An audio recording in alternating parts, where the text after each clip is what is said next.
All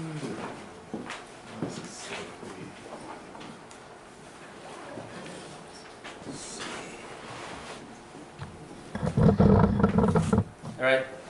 Hi, everyone. My name's Kevin Chen, and I'm a member of CoinFund, and I'm also a blockchain enthusiast. But first, I'd like to see some hands. So who here is in the blockchain space currently? Okay, so who's here in the IoT? Who's here is in both? You should go do the presentation then. That's fine. And then who's here is in like neither, but wants to just learn more about like new different technologies. Who's the first? Who's first time at Coinspace? Who had trouble finding this space? I guess like all of you guys. I went to Queens. Went to Queens. Yeah. It was like that for me as well. First time I was here, it took me a while to find it, and then the elevator was broken. But fortunately, I had like somebody was like posting like the how to get there, like the arrows on every floor, so that kind of helped. Yeah. So I actually started really digging into blockchain not really too long ago, like about last summer, and I was kind of interested in it, like looking at around like in the periphery.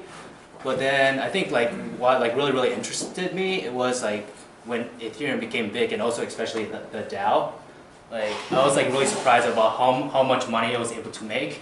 I think it's like $150 million, and I think that's the largest crowdfunding in history. And I'm also like pretty amazed about how much money like people lost as well. I'm like, damn, there's something really going on here. Like, what's with all the hype? And I started really digging under the hoop. And then later on, I ended up finding Coinspace, and they really helped me learn more about like this field. And now here I am presenting, and it could be one of you guys like in a few months too. So yeah.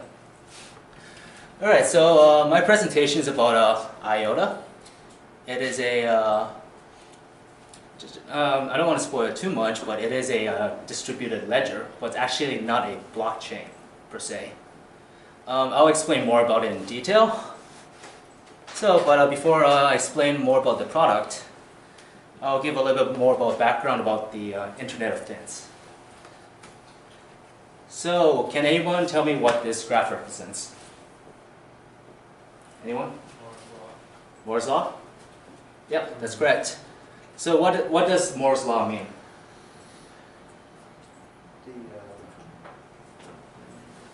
The capacity of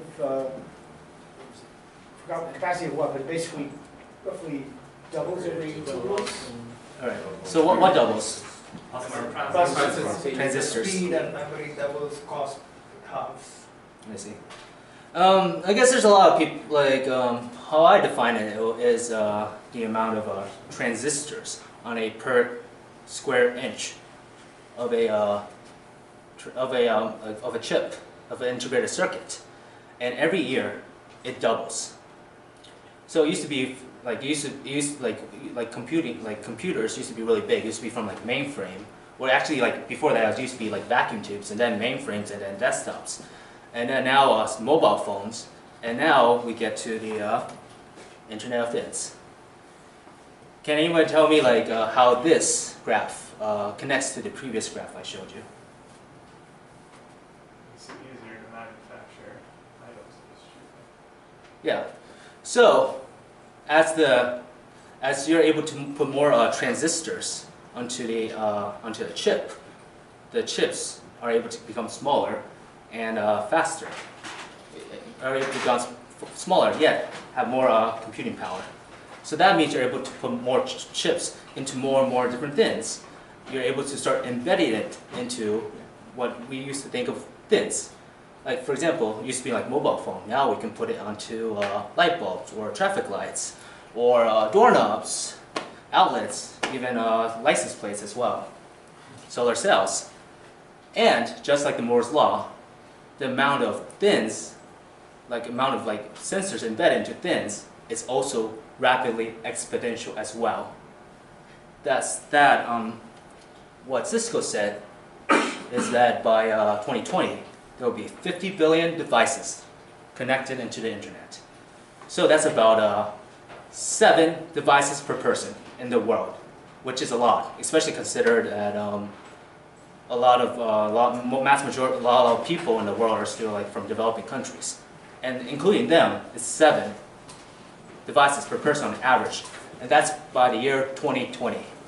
And if we think about if it continues to have the exponential curve, it's going to be like 100 billion 2021, 200 billion, 400 billion, 800 billion, 1 trillion by 2025, and then 10 trillion by 2030. So, do you see any? So you see like all the opportunities that exist there, about like how big it becomes. It will definitely redefine how we look at our economy. Now we're able to start, since we're able to start embedding these sensors or these chips into all these different things. You're able to allow them to, you're able to make it more easier to share them. For example, like autonomous cars, which I think a lot, like everybody here like are familiar with. And not only that, you're able, not only you can actually share things, but you can actually share resources, where you can actually barter resources from, for example, you can barter like solar cells for like radio, or radio to like computing power from another server, and so on. So there's a lot of things that you can do in this new economy. So this is what might looks like. However, in order to get there, it's not exactly a smooth sailing path. There's actually a lot of needs that need to be taken care of in order for all these devices to actually become very exponential. So what are some of the current needs or issues? So first, it needs to be very resource efficient. Because I mean, if not, then it's going to be like really, it's much harder to actually be much less economical to actually use it. Second one is a lot of interoperability, which I think a lot of people in the IoT space could attest that one of the headwinds is that unlike software where you have like Apple, you have like Google, like Microsoft Windows, there isn't that much like standards that's going on in the IoT space. So that's still, I think that's still kind of a barrier, but which hopefully it will become more standardized.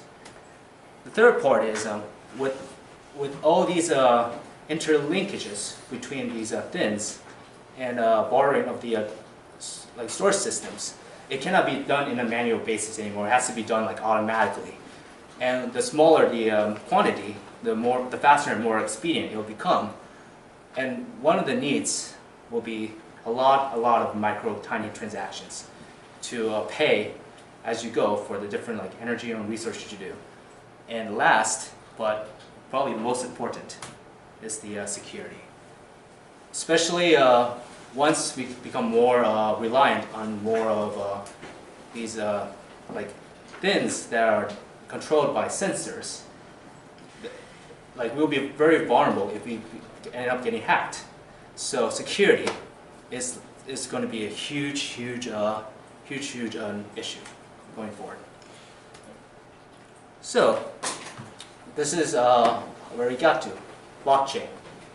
So right now, do you think blockchain could actually resolve many of these issues right here?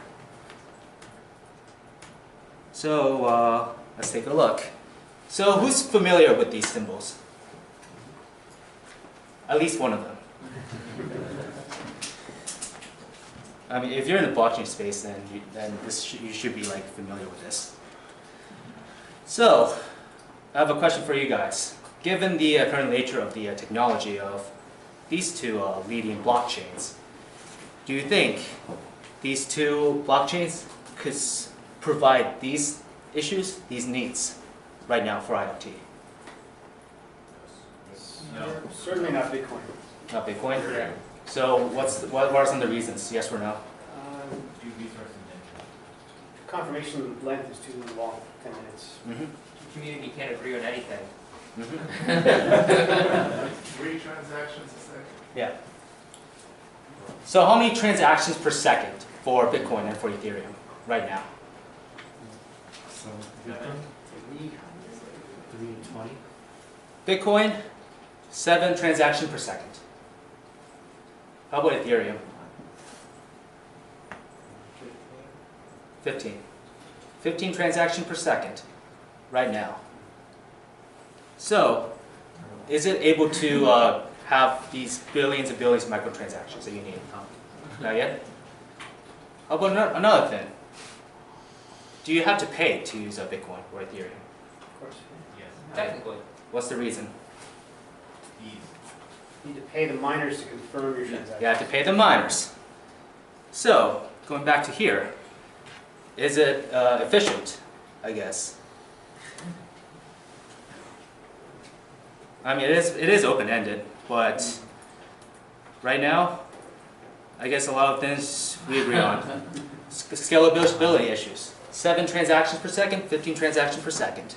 Fees, you have to pay for the miner, and the fees will add up on every transaction you make. And the reason why Bitcoin and Ethereum is not really fit for IoT is because they are not. I don't think they are made for IoT initially. They're made for people.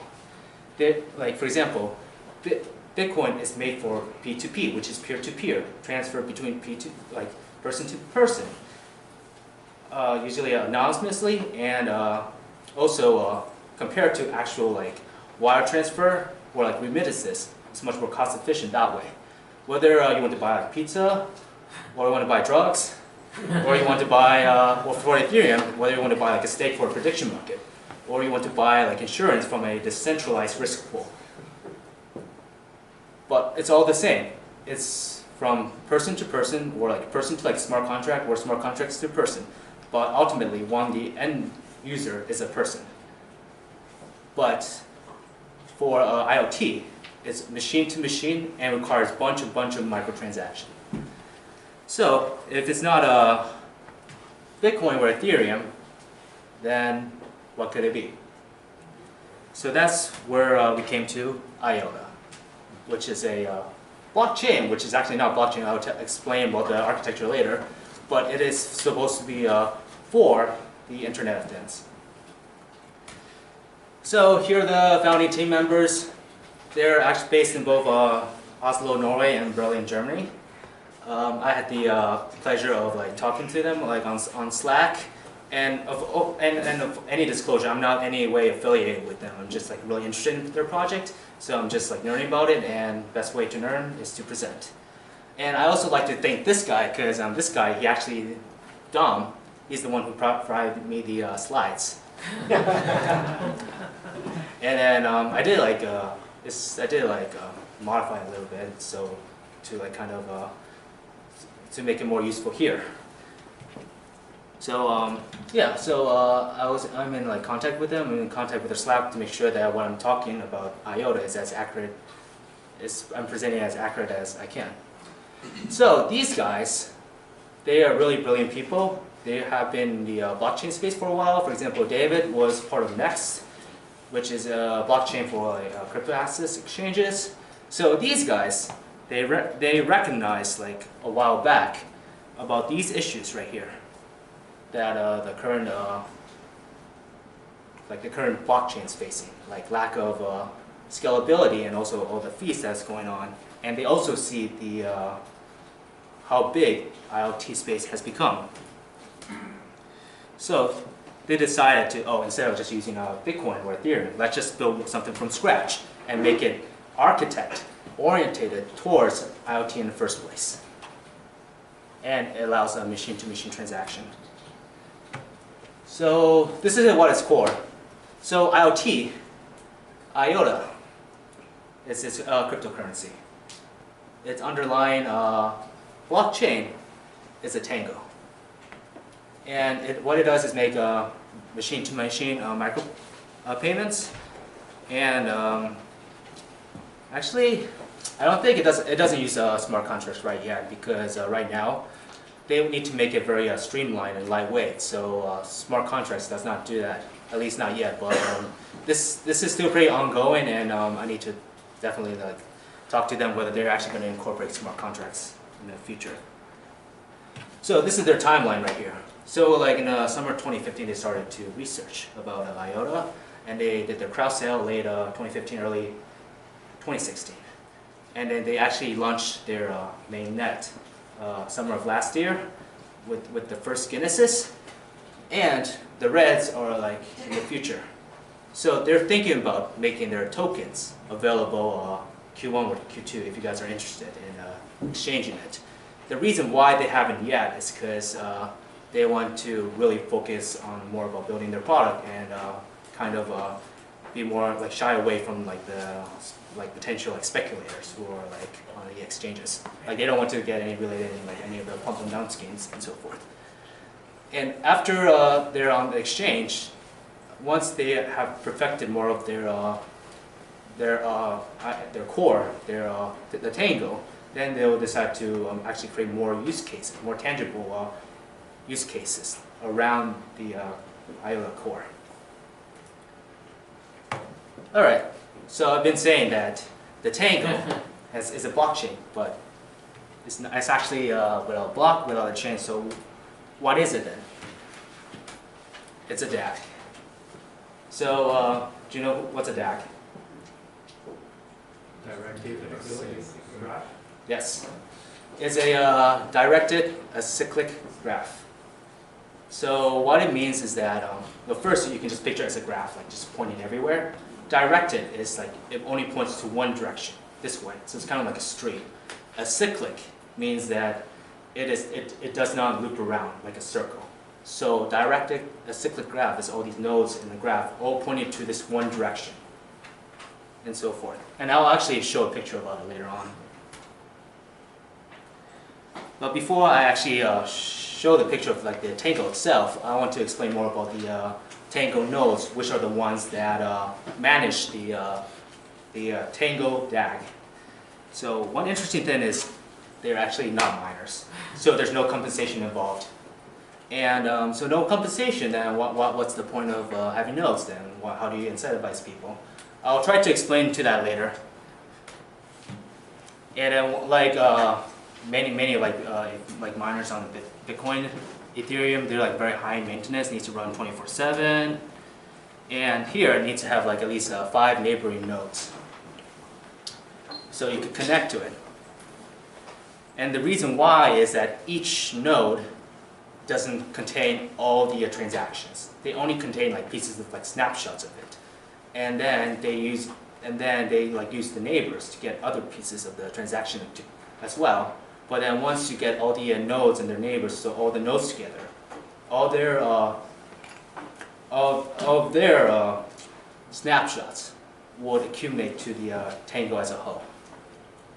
So what does the node do? This is where it gets interesting. So the node is that they're the ones who's actually going to be issuing any transaction into the Tangle DAG. But this is where I guess it becomes unique.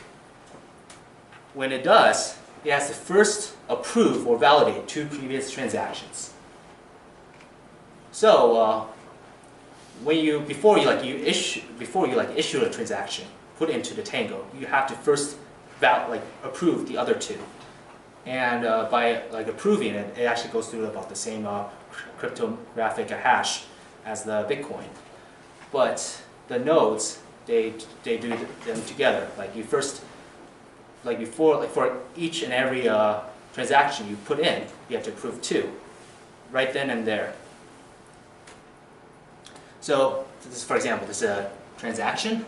So this is about like a cent from one wallet, and then the other wallet receives about like 1 penny of like IOTA tokens.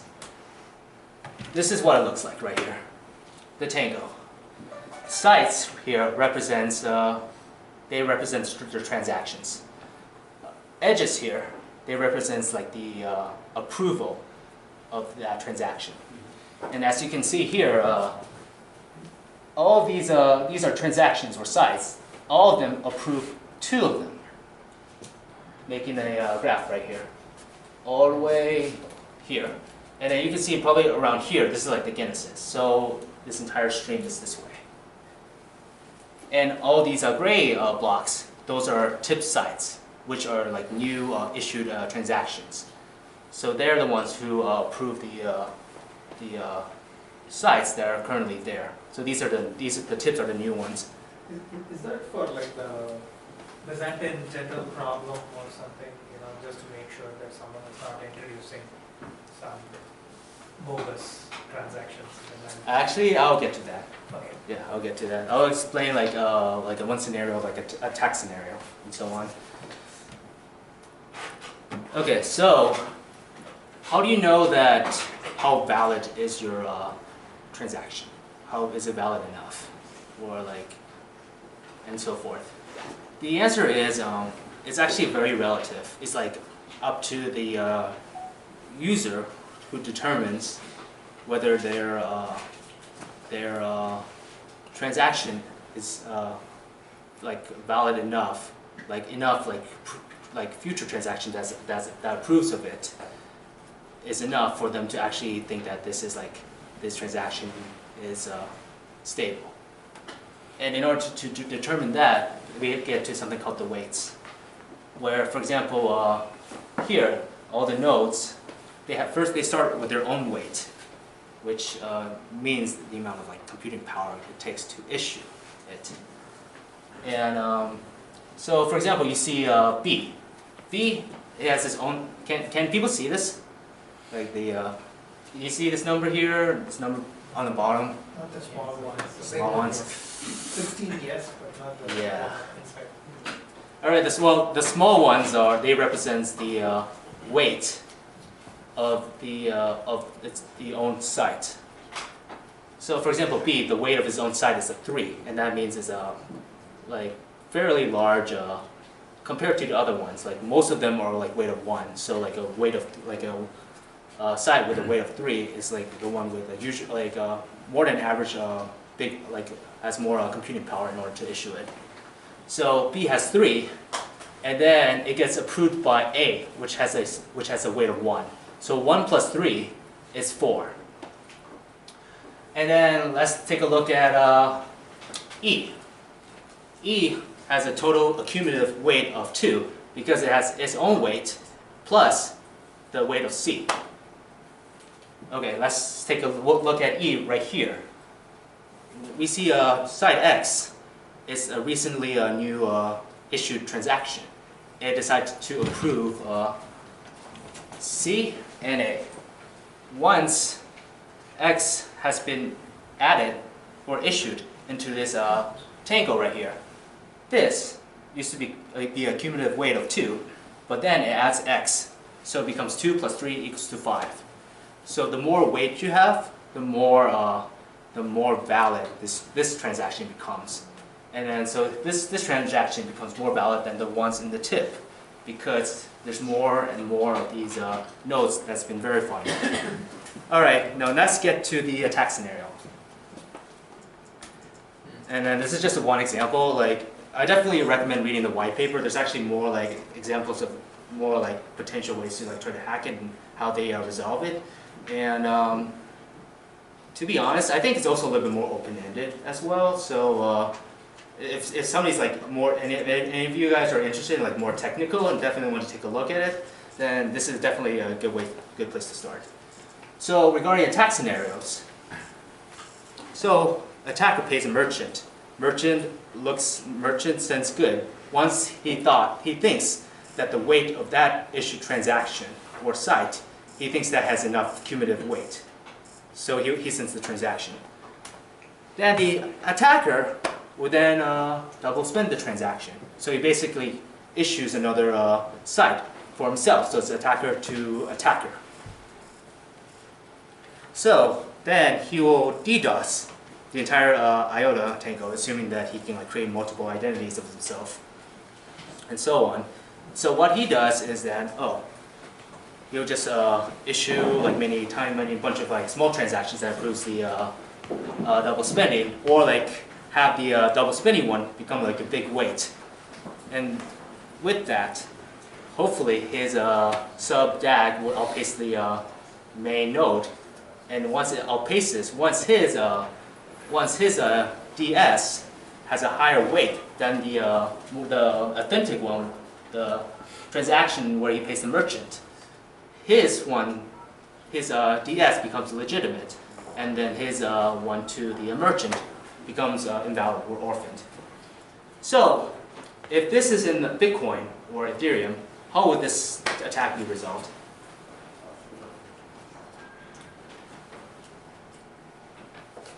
By hash power. Hash power? But who doesn't? Mine. Miners. Yeah. So I guess just a quick explanation. So miners, what they do is they're actually the ones who maintains the Bitcoin blockchain or Ethereum blockchain, and they first have the previous blockchains that has been verified, and then they'll be the ones who like scoops up like current unverified transactions, put it into blocks, and then they have to solve a cryptographic hash to say, oh, they're the ones who's the first. They're the first one to solve that block, and once they're the first one to solve that puzzle, then their block that they created would be the valid ones, and then all the other miners would then approve of it, and then this block will be the next one on top of the blockchain. However, DAG doesn't have miners, so how would they repel this attack? Well, they have to try to like invent some new solutions, which which to be honest, I don't think it's far from perfect, but this is what they have. First is that if the attack is just like a big this double spending, which has like a big weight, then they'll just limit the transaction's own weight.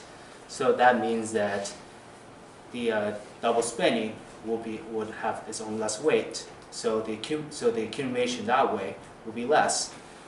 Or another way is they have like some kind of algorithm that I don't want to describe too much in detail, but it actually detects like a large number of like small transactions that are concentrated around like a particular site, and if it has a lot of concentration, then it could potentially be a double spending where somebody's trying to attack it.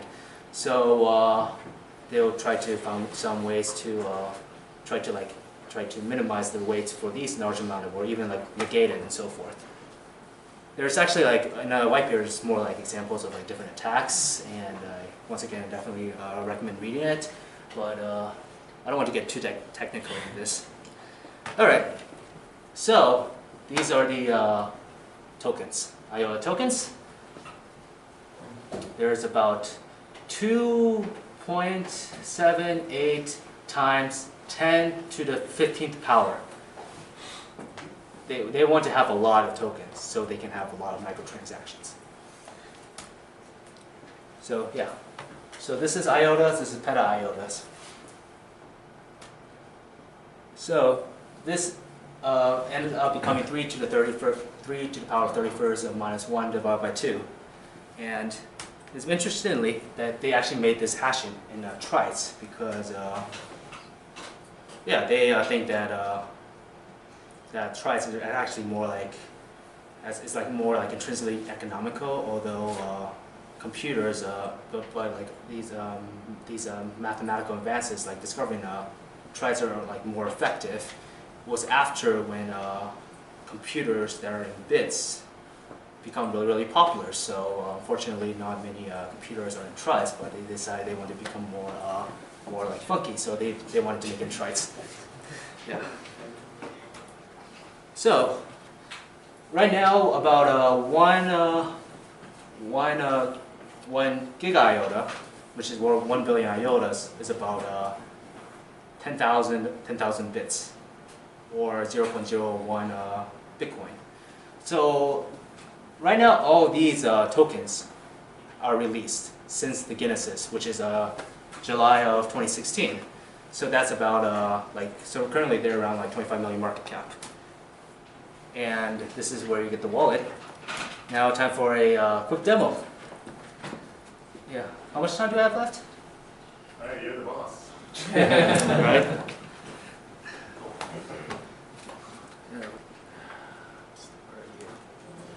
Alright, so here's my wallet. So I'm actually using a light wallet. A light wallet means that the wallet is actually connected to a node remotely. A full wallet is a wallet that also has your own node in the same machine. So the reason why I have a light node is because my machine, that's a laptop, I don't want to run it 24/7 to maintain the network.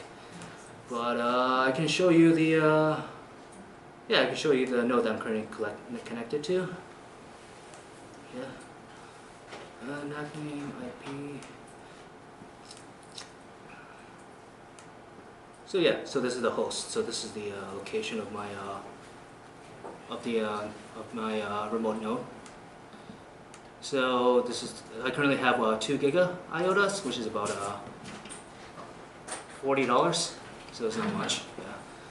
So this is you send, you receive. So currently this is my address right here, and it's currently attached by in the Tangle, and this is my history.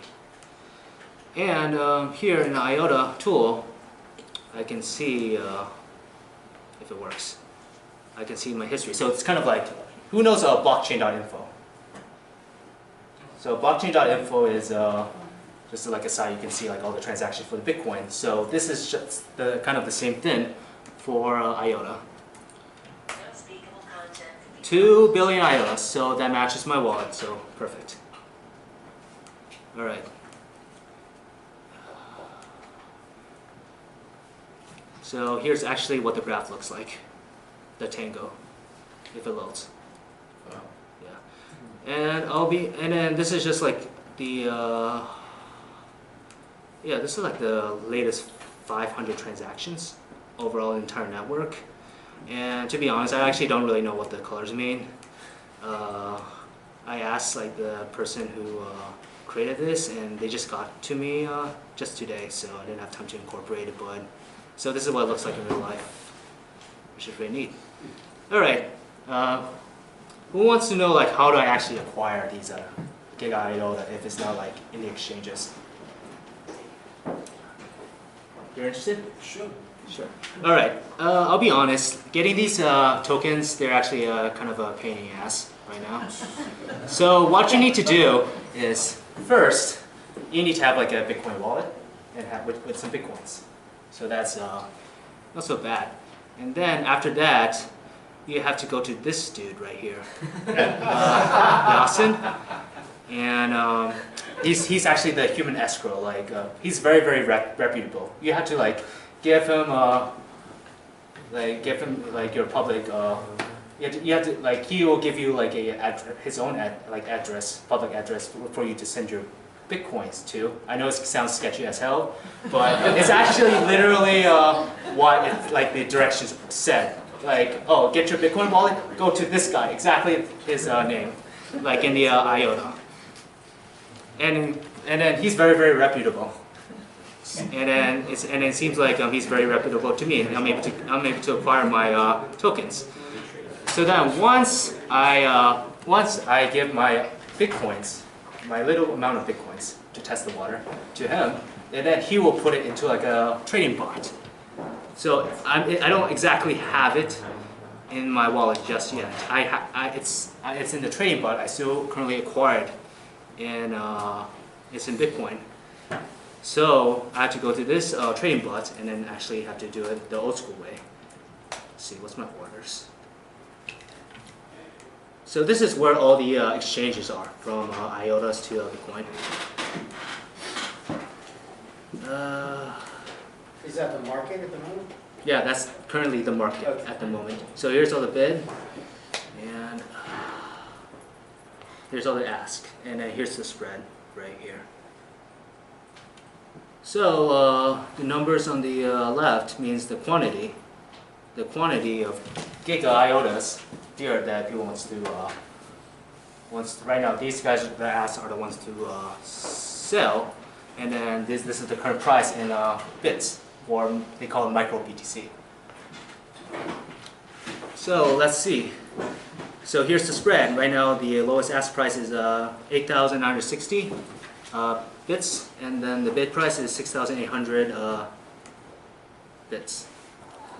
So let's see, what do I currently have in my balance? I currently have 2 gigabits. So I can decide I can just place in order. Please ask 2. I'll just make a high number. Why not?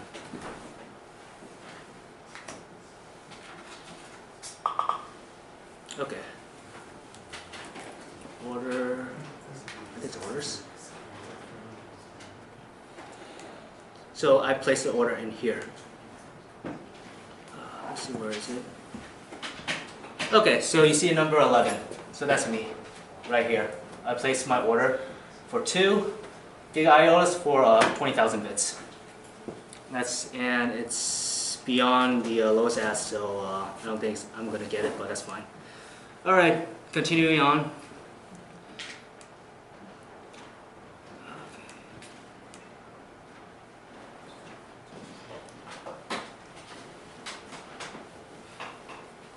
So, once again, these are the benefits of IOTA.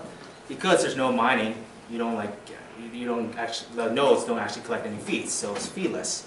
So there's zero transaction fees. And because of their system, that whenever you insert a transaction, you put it whenever you want to issue a transaction, you have to validate too.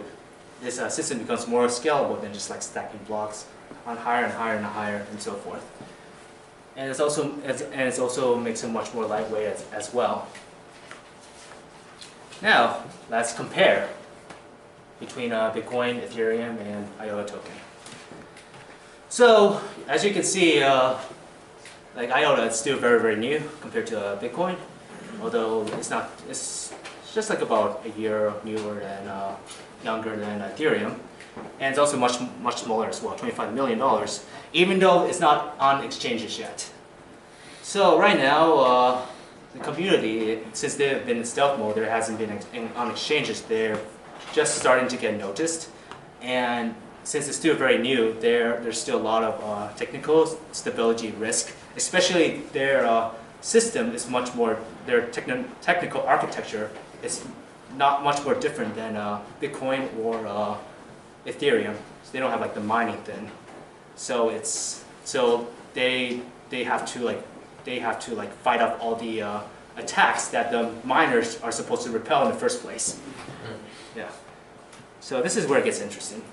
Kevin, I just want to let you know we're past 8:30. All right, So it's up to that's you. fine. Keep that in mind. I'll be quick. Yeah. All right. So there's no mining. There's quantum resistance, but I won't get to that point. No fees, but this is the killer right here. 10,000 transactions per second. With the asterisk, because that's what they claim through their testing, which once again, hopefully more of you guys can also do due diligence as well. But based on their architecture, what they have, I can see how they're able to make the transaction much more faster, and since their orientation is in IoT, how they really emphasize making a lot of transactions per second. So once again, these are their competitive advantages. Bitcoin's because it's more stable and it's also popular. Ethereum has more of the functionalities, and IOTA, it's all these microtransactions. But they can also be very, very interoperable as well, which is one of the big benefits of a blockchain. Is you can have each blockchain can specialize in something, and then they could interoperate and use another specialization of another blockchain. For example, IOTA, it could become an oracle to Ethereum and use the smart contracts that way. Let's see. So a question to ask is that, given that you see DAG, do you see any other ways to construct decentralized, distributed ledgers? Does it have to be blockchain? Does it have to be that? Could there be other more better ways going forward? And now here are some of the use cases. So once again, smart grid, the two big ones, smart grid and connected vehicles. Actually, those actually came with the slides. I did not put it up. But you can definitely see how the use cases relate to our previous two presenters. Smart. And then here's more. There's more like involved into freight logistics, where like a lot of the freight supply chains there's a lot of there's a lot of like old school transactions, like a lot of paperwork that's been done. And then Dom, he actually created his own blockchain called Cargo Chain, which tries to help alleviate that, and he's able to win some prize in the hackathon. And it doesn't have to be an IoT as well, because it's microtransactions. It can be applied to like anything that involves a lot of big data or processing, maybe even like AI, for example. And then bandwidth on demand, other use cases. So, how you can contribute. So if you're a developer, definitely look at the white paper. If you have like a server, you can set up a full node. Although one of the reasons, I think the reason why why people actually do it is because they're like really big early adopting enthusiasts who wants to make the IOTA network really healthy by having all these nodes, so they can actually build future projects on top of it as well that could be commercialized later on. So they are creating the nodes for the sake of the community, so they can like actually do more things later on. So if you're an investor, you can definitely keep an eye on when GI is hitting exchanges, but definitely continue to do more of your own due diligence, of course, to see whether it's actually something that you want to trade with or invest with. And in the meantime, you can definitely keep a watch out of the upcoming proof of concepts that actually uses IOTA tokens as well. And users, enthusiasts, you can experiment with GI tokens, just like what I have. And also, this is a very, very open-ended field. Try to like think about all the different use cases that's going on as well. Like earlier, there's an exponential amount of IoTs that's going on. 50 billion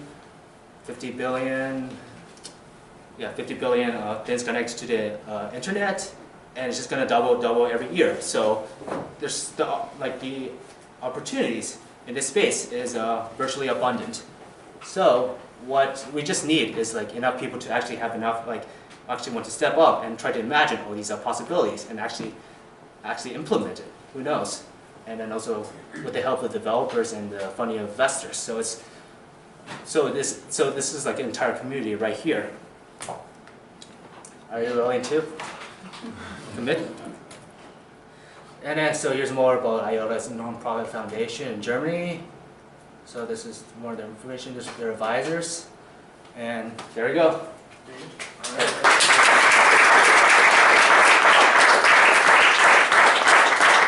Yeah, sorry it took so long. Well, I guess we'll do a couple questions and then the rest we'll do, offline, I guess. All right, that's good. What's up? Are they in talks with any larger companies that actually manufacture goods that would be connected, that they would want to connect to this blockchain, or are they just building this blockchain and hoping some company picks them? I think right now is the later. This is my own opinion. I think they have if you build it, they will come. Right now, and right now they're trying to shift gears and actually try to look at more use cases. And they've recently connected to some interesting companies. And on the link for the meetup group, they joined some kind of a group of other IoT blockchain that includes big companies like Foxconn, and it's more like a conference, and I believe that they're doing more interesting stuff there. There are a lot of ideas about creating side chains for coin network there, and that will allow a lot more transactions to occur off chain for very, very low or no cost. Yeah. Do you see why do you see this as winning out over those innovations? I guess, I mean, I can't really speak for all the different side chains, but it also depends on like what's the architecture of the side chain as well. Like a side chain is just like another blockchain too, right? Like if it also has like does it do mining, or does it have like its own like architecture? And if it has like if it also does like mining itself, does it also face the same scalability problems like Bitcoin or Ethereum and so forth? But if the side chain, if they are able to like find something that's more architecturally like more efficient than this, then yeah, definitely it'll become a competitor. Trying to share the deck. Well, first I'm actually going to send this deck back to IOTA to make sure that what I'm saying is accurate, and then once they do approve, then I'll send it to you guys. So security, I don't believe it would be too hard for me to figure out which nodes, because apparently you can visualize the graph, right? So I don't think it would be too difficult for me to figure out which nodes are more important than other nodes. What kind of measures do they have in place to make sure that somebody, myself or anybody else, can't go in and try to figure out the identities behind systemically important nodes on the network? Because once you have the identity of who's important, that's a very powerful piece of information. Yeah, I think isn't like the same. How does Bitcoin differ from that? Well, I mean, Bitcoin, you can still have the IP in the transaction, but you can. But I'm asking you. Yeah, I feel like it's like yeah, same way as. I feel like it's the same way as like Bitcoin. Like it has its own like public addresses. I mean, it doesn't show your name. Of course, if like somebody hacks like Coinbase, then that'll be a different story. But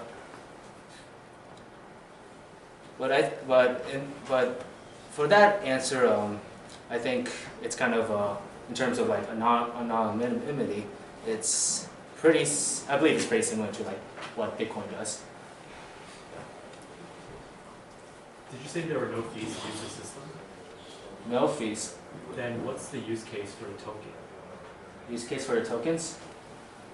Right now, there isn't really hard use cases. Mostly it's just like ideas. From the timeline, it's just the team just creating the Tangle core, and this is also like the question that I've asked them. Right now, whether are there currently like autonomous wallets or like machine wallets? Although I think the answer right now they said no, it's just currently just like human wallets, so it's still like P2P at this point, because it's still yeah, they still need to flesh out like more the use cases, and once they have more use cases, then I think they'll shift more towards having more like automated machine wallets that actually do machine-to-machine transactions. And then once it does that, then we can actually see more use cases of these tokens actually doing something meaningful, aside from speculation. I think I saw a very similar project. They called it like on the snowball principle. You have the Tangle principle, they call it snowball principle. The name of this project is Byteball. Mm-hmm. Yeah, they do probably the same, just also from Europe, this project, and also. Yeah. Are you familiar with them or not? Actually, I read an article about IOTA talking about Byteball, and they said that it's also a DAG as well. Yeah. But they said that technology-wise, they are kind of like they're ahead of Byteball, especially regarding the usage in the IoT space. That Byteball is actually like shifting their application to like some other field. Okay, and they don't have tokens actually. They have another principle, snowball principle. I don't know exactly, but yeah, okay. I mean, that's the only thing I know about Byteball. I don't really look too much into it. All right, so I guess we'll take the rest. You're all welcome to stay here as long as you like, as long as it's not past 9:30. And if you want to, somewhere there's a sheet of paper if you want to leave us your email, and then we'll send you an invite to our Slack team if you're a Slack user, and you can find out some more stuff. Otherwise, just stay tuned to the meetup group, and we have something here every Monday night. So hope to see you again. Thanks for coming, and thanks again, Kevin, for setting this all up.